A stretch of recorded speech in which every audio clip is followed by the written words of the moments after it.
Mira, yo no suelo hablar de esto con cualquiera porque la gente piensa que uno se volvió loco o que esa noche estábamos tomando, pero te juro, por lo más sagrado, que estábamos sobrios.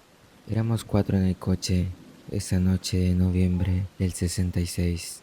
Estábamos dando vueltas por la zona cerca de Point Pleasant, ya sabes, ese lugar lleno de búnkeres de cemento ocultos bajo la tierra, donde guardaban explosivos en la guerra. La oscuridad ahí no es normal, es como si la maleza se tragara la luz de tus faros. Íbamos despacio, bromeando, hasta que doblamos cerca de la planta de energía abandonada. Fue entonces cuando lo vimos.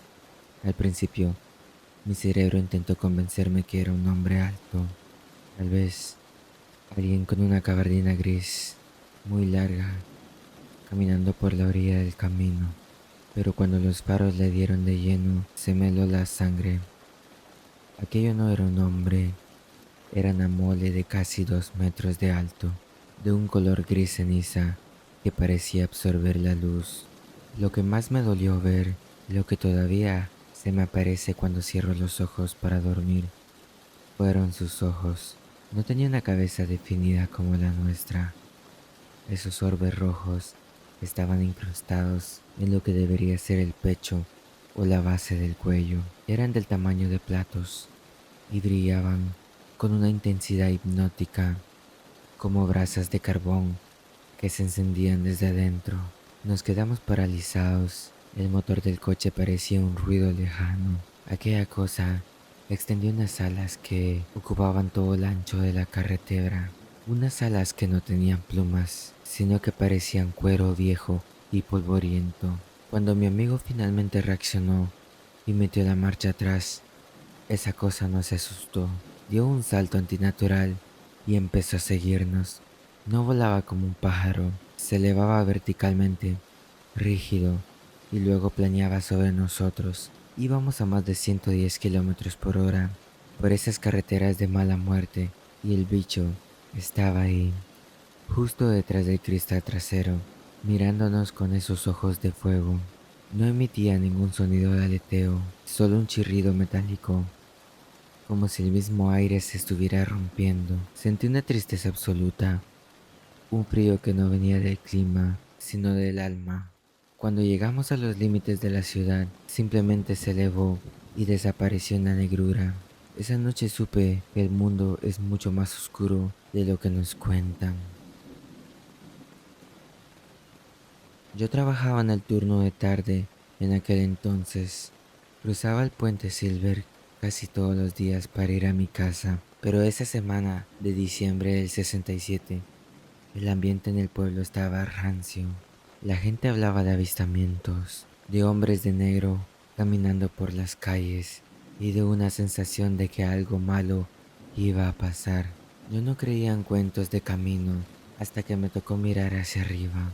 Eran como las 5 de la tarde. El cielo estaba de ese color gris plomizo que te pone los pelos de punta. Estaba atrapado en el tráfico, justo en medio del puente, con el río Ohio pasando allá abajo, negro y profundo. De repente, sentí un escalofrío que me recorrió la nuca, esa sensación de que alguien te estaba clavando la mirada. Miré por la ventana hacia las vigas superiores del puente y ahí estaba. Era una silueta oscura, perfectamente recortada contra el cielo gris. Parecía un pájaro gigantesco, pero su postura era la de una persona encorvada, resignada. Sus alas estaban plegadas a la espalda, formando una especie de capa triangular. Lo más aterrador fue que, a pesar de la distancia, pude ver el destello rojo. No era un reflejo del sol, porque no había sol. Era una luz propia, maligna y a la vez melancólica. Me quedé ahí, con las manos apretando el volante, hasta que me dolieron los nudillos. Sentí una vibración en los oídos, un zumbido agudo que me daba náuseas.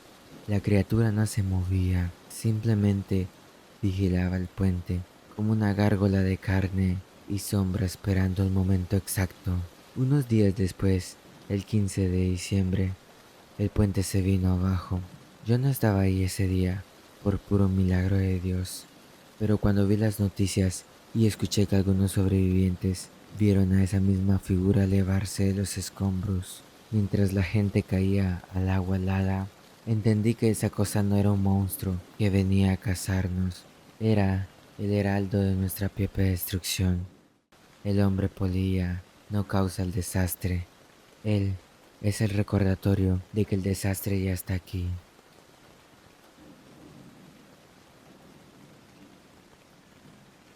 Sucedió en la ruta 62. Yo venía de visitar a unos parientes y se me hizo tarde. En esa zona, si te quedas sin gasolina o se te avería el coche, estás solo. No hay luces, no hay casas, solo kilómetros de campos de maíz y bosque. Venía escuchando la radio para no dormirme, cuando de repente la música se convirtió en un ruido estático insoportable. Un chirrido que parecía seguir un patrón, como si alguien intentara hablar a través de una interferencia. De la nada, las luces de mi coche empezaron a parpadear. Bajé la velocidad, pensando que era la batería, y fue cuando lo vi parado en medio del asfalto. Tuve que frenar tan fuerte que el coche derrapó y quedó cruzado. Ahí, a escasos 3 metros de mi parachoques, estaba esa criatura. Medía fácilmente 2 metros y medio. Su piel no tenía pelo ni plumas. Era como una especie de cuero grisáceo y húmedo, llena de arrugas. No tenía cara, solo sus ojos. Dios mío, esos ojos rojos. Eran como dos faros encendidos que te leían la mente. Intenté gritar, pero no me salió la voz. El aire alrededor del coche empezó a oler a ozono y azufre, como después de una tormenta eléctrica. Lo más loco es que no abrió la boca, pero escuché su voz. No fue un sonido, fue una vibración dentro de mi propio cráneo, una presión que decía, vete, no mires atrás, el río se llevará el metal. Se quedó ahí un momento más, moviendo la cabeza de forma espasmódica, como un insecto. Luego, abrió esas alas inmensas. El golpe de aire fue tan fuerte que el coche se sacudió como si le hubiera golpeado un camión.